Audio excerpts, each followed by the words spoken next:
सुहानी अपने माता पिता और अपना छोटा भाई के साथ एक गांव में रहती थी। वो दिखने में बहुत ही खूबसूरत थी। सुहानी के बचपन से ही सपना था कि वो बड़े होकर अपने पैरों पर खड़ा होगा, उसका खुद का अपना पहचान होगा। ऐसे ही समय बीतता जाता है और सुहानी 12वीं क्लास पास कर लेती है। कुछ दिनों बाद सुहानी जब एक रिश्तेदार के शादी में जाती है, तब वहाँ रौनक नाम का एक लड़का उसे देखते ही पसंद कर लेता है और अपने परिवार से शादी के लिए कहता है। रौनक का परिवार वालों को भी सुहानी बहुत पसंद आती है। तो रौनक की माँ आरती कुछ दिनों के बाद सुहानी के घर रिश्ता लेकर जाती है। भाई साहब, हमें आपकी बेटी बहुत पसंद आई है, इसलिए मैं अपने बेटे का रिश्ता आपकी बेटी के लिए लाई हूँ।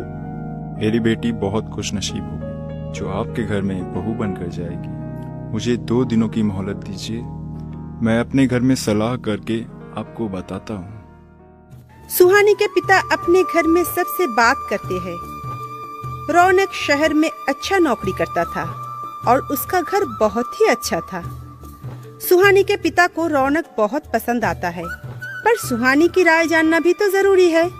इसलिए सुहानी के पिता उससे पूछती है, सुहानी बेटा, तुम क्या सोच रही हो? क्या जवाब है तुम्हारा?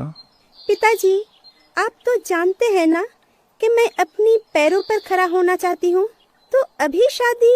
बेटा, रौनक बहुत ही अच्छा लड़का है, तुम मान जाओ। तुम शादी करने के बाद भी अपने पैरों पर खड़ी हो सकती हो।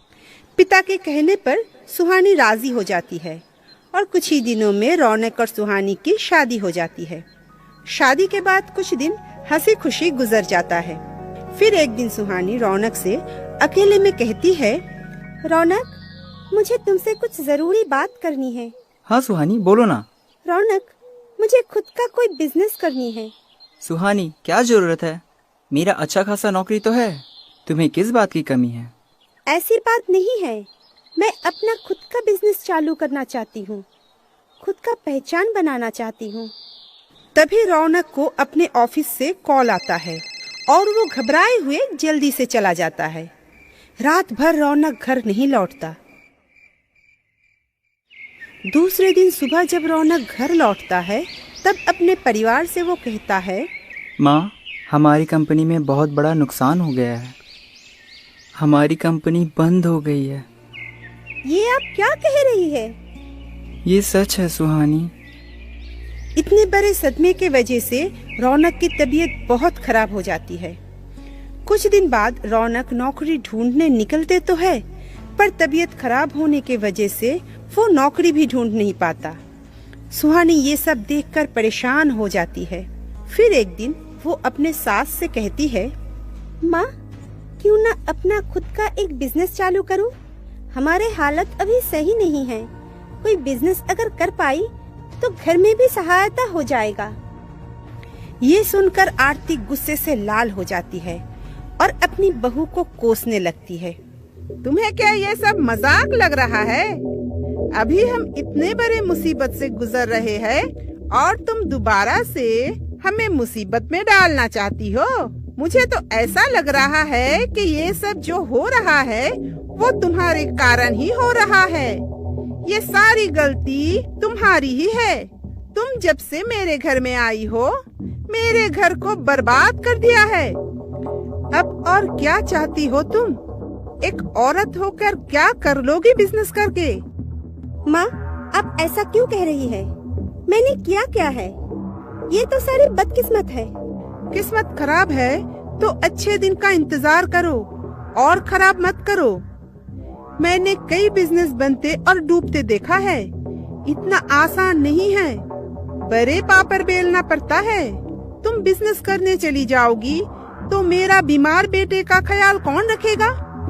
सुहानी इन सब का कोई जवाब नहीं देती, पर मन ही मन सोचती है, अब कुछ भी हो जाए, मुझे अपने परिवार को संभालना ही होगा। मैं अपना बिजनेस चालू करूंगी, मगर इसकी शुरुआत कहाँ से करूं? मुझे यही समझ में नहीं आ रहा है।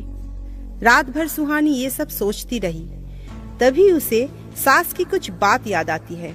इतना आसान नहीं है, बड़े पापड़ बेलना पड़ता है। और उसके दिमाग में एक बुद्धि आती है। अगले सुबह सुहानी अपनी कंगन गिरवी रखती है और उन पैसों से पापड़ बनाने का सामान खरीद कर लाती है। उसकी सास ये सब देखकर कहती है, अब क्या करने वाली हो तुम? मेरे बेटे पहले से ही बीमार है और तुम उसका देखभाल ना करके एक नया नाटक शुरू कर दिया।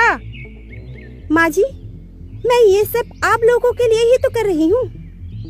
हाँ, मैं भी देखूं इन सब से अच्छा क्या होने वाला है। सुहानी कुछ नहीं कहती, वहाँ से चली जाती है और अगले दिन सुबह घर का सारा काम खत्म करके कुछ पापड़ बनाती है और उसका छोटा छोटा पैकेट बनाकर पूरे मोहल्ले में बांट देती है।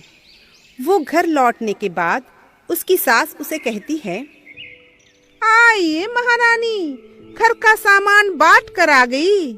ऐसे ही पैसे की तंगी है, ऊपर से बांटने चली। कोई फायदा नहीं है इससे। सुहानी इसका कोई जवाब नहीं देती। दूसरे दिन शाम को उसके घर में कोमल नाम की एक पड़ोसी आती है। आओ कोमल बहन, बैठो।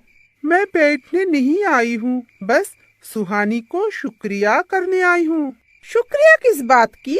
कल सुहानी ने मुझे कुछ पापड़ खाने के लिए दिए थे। आज मेहमान को मैंने जब वो पापड़ दिया तो सब बड़े चाव से पापड़ खाए और वो लोग बड़े तारीफ कर रहे थे पापड़ का। सुहानी, सच में बड़े अच्छे पापड़ बनाती हो तुम। मुझे वो पापड़ 1 किलो देना। हाँ। 2-3 दिनों में आस पड़ोस के कई लोगों ने सुहानी से पापड़ खरीदना चाहा। सुहानी अब घर का काम और पति की सेवा करके भी बहुत सारा पापड़ बनाती थी और उसकी पापड़ की खूब बिक्री भी होती थी। 1 महीने के अंदर सुहानी का पापड़ पूरे इलाके में फेमस हो गई। सुहानी की मुनाफा देखकर अब उसकी सास भी बदल गई। बहू, तुम्हें अगर कोई मदद चाहिए होगा तो मुझे बोलना। माँ जी, आपको पता नहीं, पर इस बिजनेस को शुरू करने में आपकी ही सबसे बड़ी सहायता है। सुहानी की सास की समझ में कुछ नहीं आता है। दिन बीतता जाता है। अब सास बहू मिलकर पापड़ का बिजनेस संभालते हैं। अब तो वो लोग 3-4 औरतों को भी काम पर रख लिया था। सुहानी अपने पति की इलाज बहुत अच्छे डॉक्टर से करवाती है और रौनक बहुत जल्द स्वस्थ हो जाता है। बेटी सुहानी, मुझे माफ कर दे बेटी।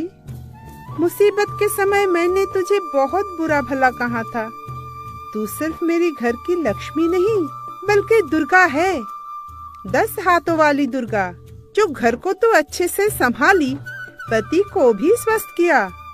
देखते देखते उन लोगों का बिजनेस इतना बढ़ गया कि वो लोग अपनी फैक्ट्री खोल ली, जिसका नाम सुहानी पापड़ रखा गया। सुहानी का इतने दिनों का अपना पहचान बनाने का सपना सच हो गया।